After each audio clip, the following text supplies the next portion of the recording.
What's up, guys? Rafael, Jackson here with Gracie Jiu Jitsu with Houston, where we believe that Jiu Jitsu should be safe, fun, and taught in a structured way. Today, nice and preview, super quick. We're gonna break down UFC 278. Then we're gonna talk about some stories of Jackson's experience with many Gracie family members that he actually trained with. And then after, we have two key questions from a student that are amazing. So let's break it down a little bit. Let's talk about UFC 278. What do you think, bro? UFC 278 was very unpredictable. The main event, Kamaru Usman and Edwards.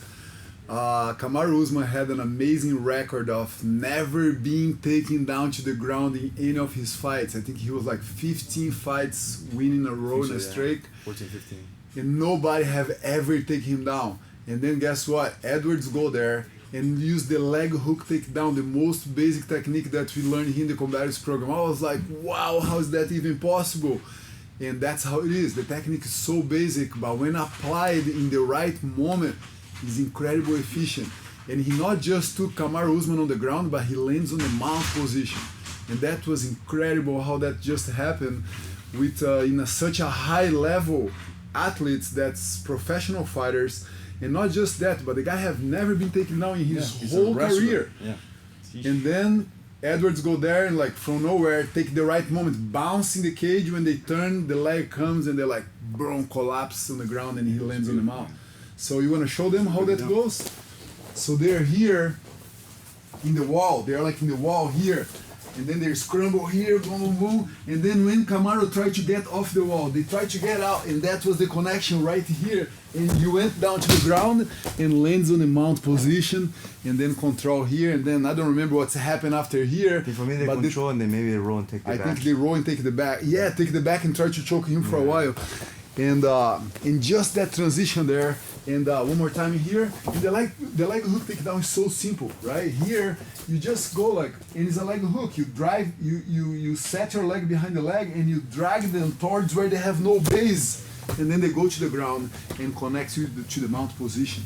So just that alone tells me how beautiful Jiu-Jitsu is, and how good it would be to have that kind of skills in a real fight. You know, if we worked with a professional athlete that could never ever be taken down in his whole career, imagine in a street fight where you have to use that against somebody that have no clue about a fight or about jiu-jitsu or anything.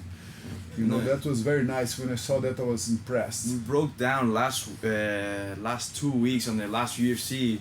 There was a situation or a question from our student that why they go for the two underhooks, because in this occasion, the way that this happened, it was here high up. Like Leon Edwards went high up here and then he took them down with the leg hook. We normally teach hip to hip, controlling their hip and then going for the leg hook. In this occasion, he was a little bit higher up because Usman knows that he doesn't want them to control the hip.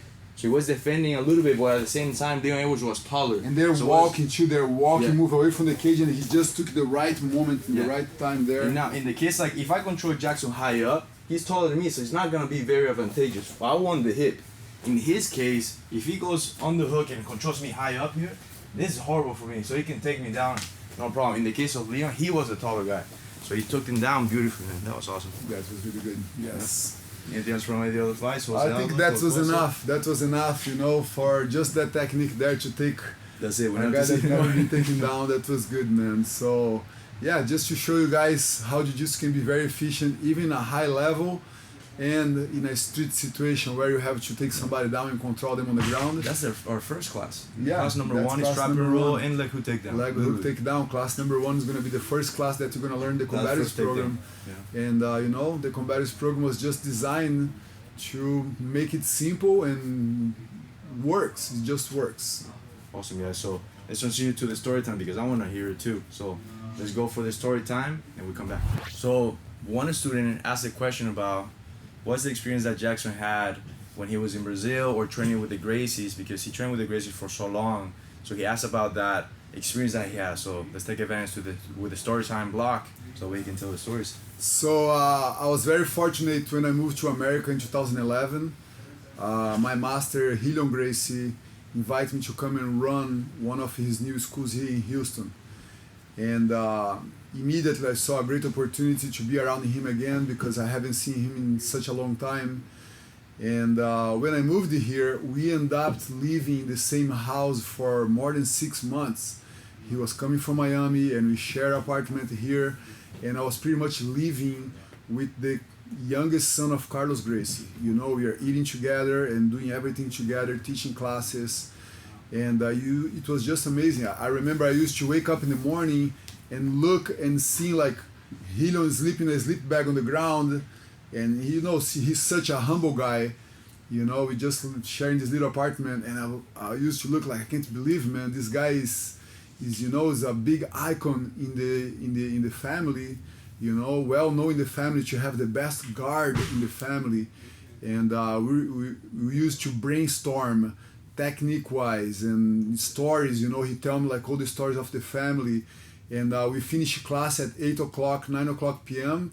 and we used to do like an hour and a half walk down Westheimer towards Galleria and get some food there and come back like all the way home, just talking, you know. So living with him was an incredible experience, you know, sharing this time with him and learning the way that they eat and how they think about jiu-jitsu was really good, you know. So I was overwhelmed at those days just to have this opportunity to be like so close with somebody on with his profile, you know.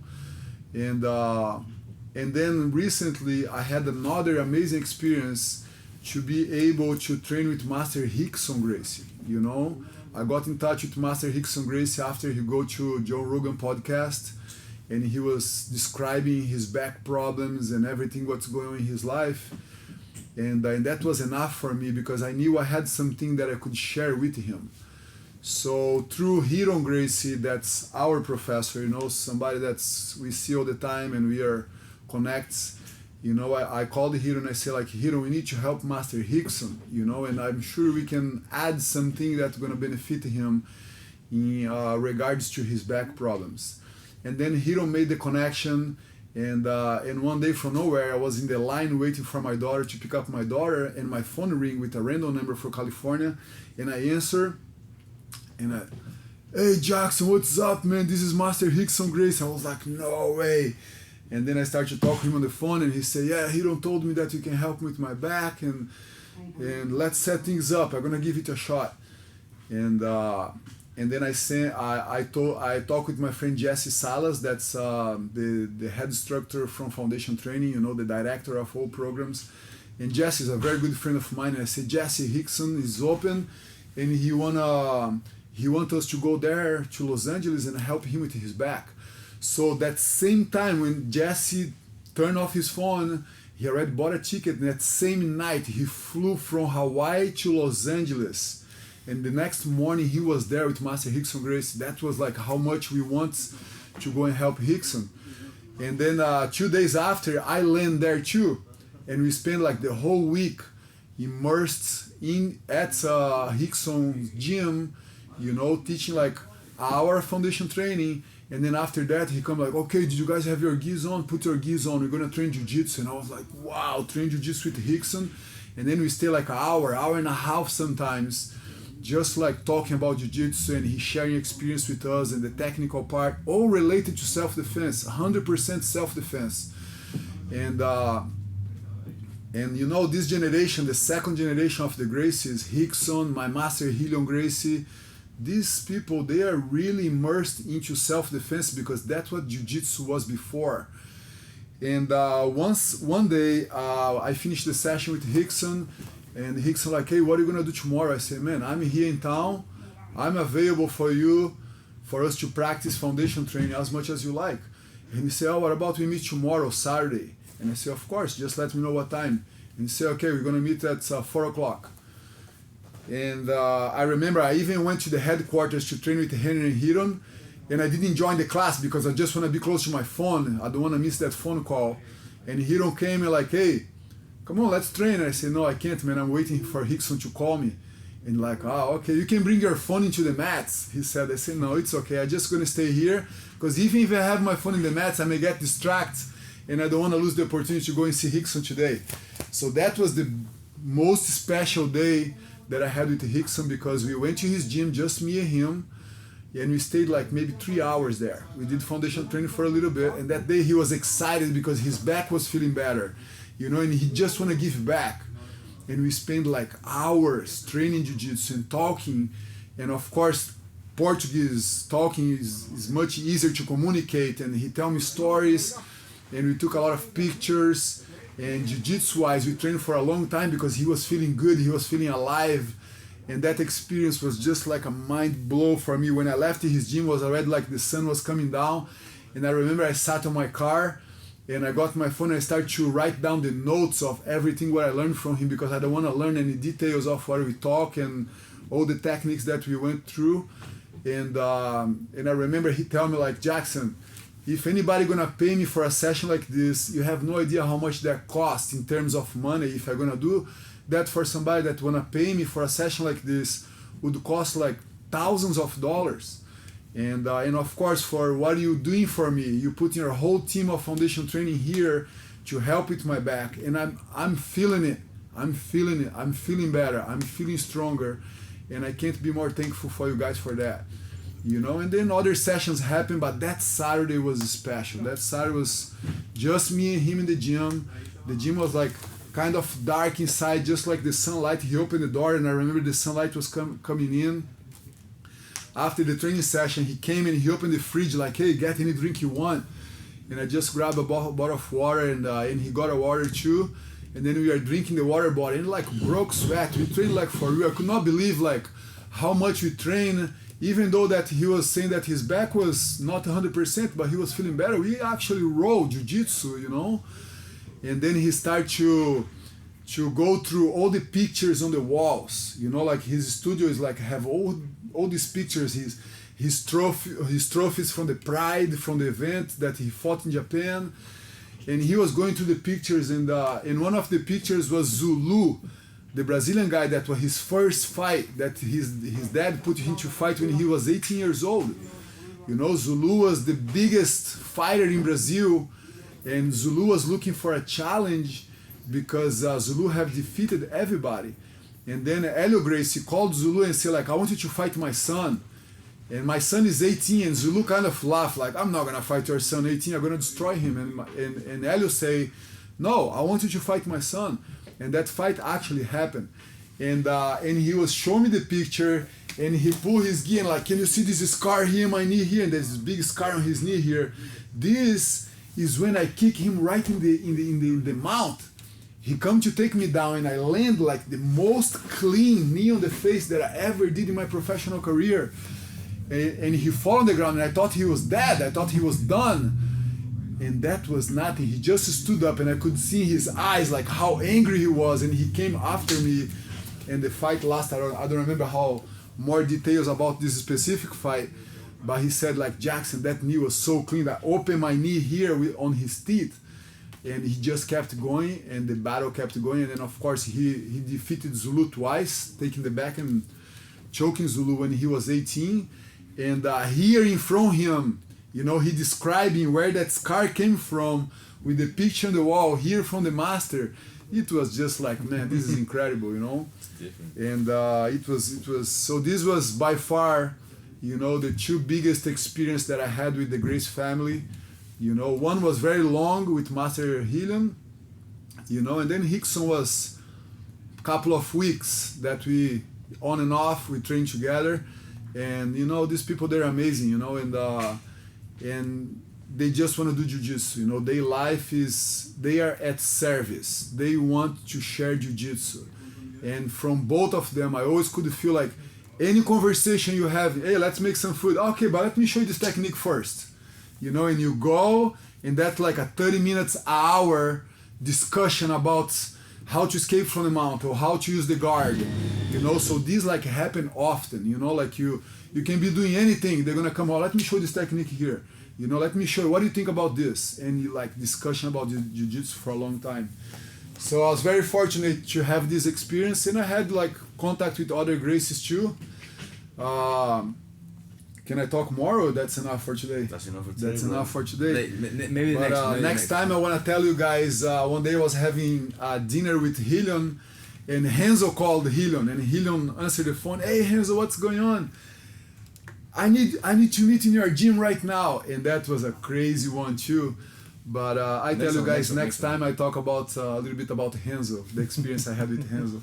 Awesome, guys. So let's transition to the questions to the students, so that way we can go. If not, we're gonna be here for hours. So let's go for the questions then. Awesome, guys. Let's get to the student questions now. So Pierre asked that, what are our opinions about students wanting to compete? In the sense of our academy, we focus on self-defense, so we don't compete or encourage people to compete. So he wants to know a little bit more about personal opinions.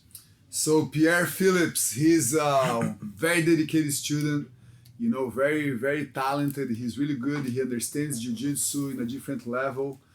And he asked me the other day, like, hey, what do you think about me going to compete? And I said, Pierre, I think you should go.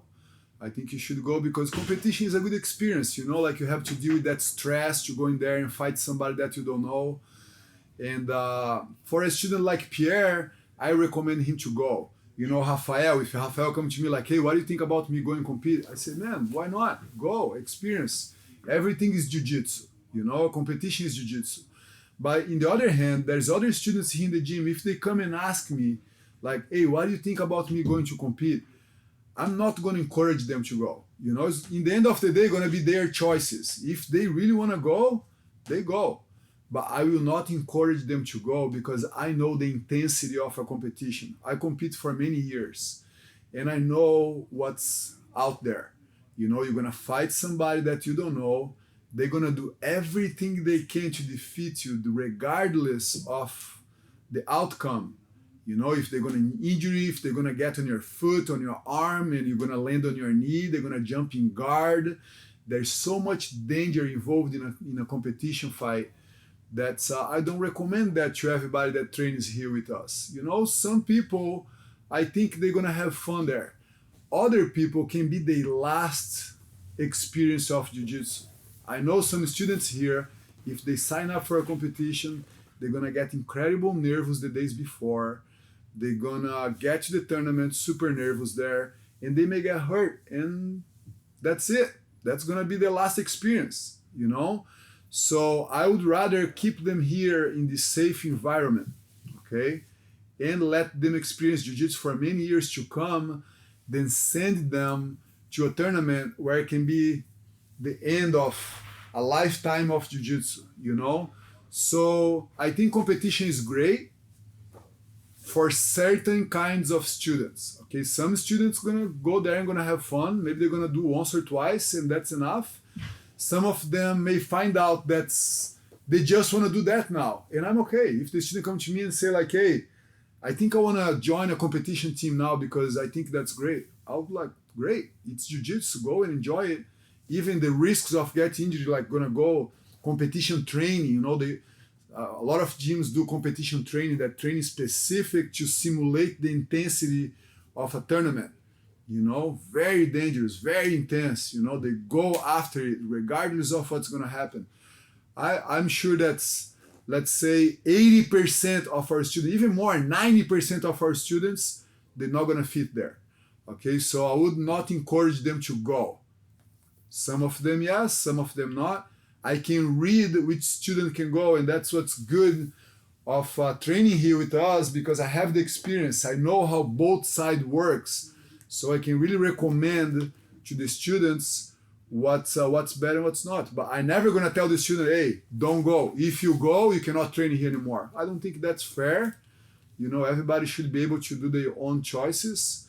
But yeah, that's what I think about competing. You know, it's a good experience. For sure, it's a good experience. It's intense. After the 5 minutes, you're going to lay down on the ground and you're not going to believe how your grip's going to be like exploding, you know, and how much gas you're going to spend in 5 minutes if you are fighting the blue belt division, you know. There is the white belt division in tournaments that I disagree. I don't think white belts should compete, you know, and any of my white belt students here are going to discourage him. Even if they are more athletic and more like ready to compete, I'm going to discourage them if they are white belts. You know, blue belt and over, if I think is appropriate, I'm gonna let them go, you know. Yeah. So discourage meaning like not recommend. Not recommending, yes, not recommending them to go. You know, I would tell them like, hey, you're doing great here. Stay here, you know, and keep going. Yeah, in my view, right now I'm a purple belt in this moment that is what, August 24th. Right now I'm doing as a purple belt, and for me, friendly competition here in the gym is what I like. And I'm the type of student, I'm in the 90%. I'm not that interested in the competition. I don't care if I win or lose. So being here in the mats and just training with my friends, right? That's the other difference thing. That's the other factor that for me, in a competition, I don't enjoy, because then you're gonna try to kill you. So we kill each other there, but now you injure the other person, they injure me. So I'm like, just training here is the friendly competition that I just want to be able to push myself into growth. So for me, it's and like, competition also have a lot of points strategy. You know, that's we don't teach anything regards to points here. Like what's points? No, How you win on for real points? life, yeah. If there's no submission in a fight in a tournament, they're gonna judge that's who is the winner by points. And if you don't understand how the points works, you know, you're gonna have even less chance to win. You know, maybe you think you did really good in the fight, and then by the end they raise your opponent hand, and you go like, I did so good, but the points benefit that other person that's use it, you know, and they know how to use it. So there's many aspects that's involve a tournament, you know. So self-defense is the way. We are focused on that, and we think and we believe that's the way to go, you know. So that's what we think about tournaments. So the other question is, what should students focus on when they first join Master Cycle? Master Cycle is the advanced class that we have. So they go combatives, that is a white belt, and then after 8 to 12 months is the average time. Then they go to Master Cycle, where we open up the blue belt to purple to brown to black. Hundreds and hundreds of techniques. Yeah. So the student master combatives, the 36 techniques, average 8 months to a year. He understands what a fight scenario is. He know how to survive. And then we merge them towards Master Cycle. What's the focus then? The focus on Master Cycle now is relax and make the training experience as flow as possible. You don't want to be tense, you don't want to control. And I was just sharing that with a student that I teach today, because it's really hard. He just passed to Master Cycle. He's a combatives belt, and it's really hard for him to relax. You know, he want to go. And today I noticed that his focus is to get a submission. And we don't recommend that to be your focus when you go to Master Cycle. Okay, the submission gonna come a little later down the road. When you go to Master Cycle, you're fresh coming from combatives, you should think about survive. You should think about be calm when your partner is attacking you. Your partner pass your legs, pass your guard, mount on you, just survive there. You know, if your partner is about to sweep you and come to the top, don't resist, let it go. Give your partner the credit of the setup of the sweep. You know, you don't have to put everything, no, I don't want to get swept. Let it go to the bottom of the fight and try to find your way there. You know, so I think the word for Master Cycle is acceptance. Accept what your partner knows. You're gonna train now for the first time with people that have more experience, and they can teach you a lot. But if you go with intensity there, they're gonna go harder on you, and you're not gonna learn much. And I don't think that's the way to go. So the focus for Master Cycle is acceptance, control your cardio, control your breathing during the training, you know, and ask questions. You know, ask questions. If your partner getting a submission, instead of you put your life to escape, let it happen. Good job. How did you do that armbar? Can you show me? It's a free lesson right there. Okay, they're gonna be super happy to come to you. Oh, that's how I did. I mounted you and isolate your arm, and then I trick you, put the hand on the neck, you went to defend, and I got your arm. Great. You learned something that you didn't know before. Your partner now is not your partner anymore. He's your teacher. And they're gonna feel extremely excited that they're teaching something to you. So it's so much positive on this kind of behavior when you go to Master Cycle and you accept that you are new and you're restarting again, and that's how it goes, you know. And pretty much that's how I felt when I earned my black belt. When I got my black belt, it was just such a new beginning for me, you know. That I have to accept a lot of things. Eventually, I have to accept as a black belt to tap out for a purple belt, for a blue belt. And that was a new lesson. And I do that with honor today. You know, the students, they get better. They put in situations that you have no escape anymore. You try everything you have, and now what? You're gonna stop the training to don't tap out? No, you tap out and say, good job, man. How did you do that armbar? A black belt asking a blue belt how they did that armbar. Great. I think that's a good way to go. You're not putting your ego in front of your learning. And I think that's how it should go for a long time. And you're gonna stay on the master cycle. And then when you're a purple brown belt, you're gonna be able to do your choices, and you're gonna know how to read the training. You're gonna know how to apply intensity when it's time to put intensity, because there is intensity in the training, but have to be in the right time. And when you just join the master cycle, you don't know when the right time is yet. So just flow, just let it roll. And the more you flow in the roll, and when I say flow, is accept things that happen in the roll. Okay? And then you're gonna be happy there. You're gonna have a lot of people that wanna train with you. You're not gonna come to your partner like, hey, you wanna train? And your partner like, not today, I don't feel good today. And then you go to another person like, hey, you wanna train? I don't know. You know, you wanna be that person like, anybody wanna train? Like there's 5 hands there ready to train with you because they know they're gonna be fun.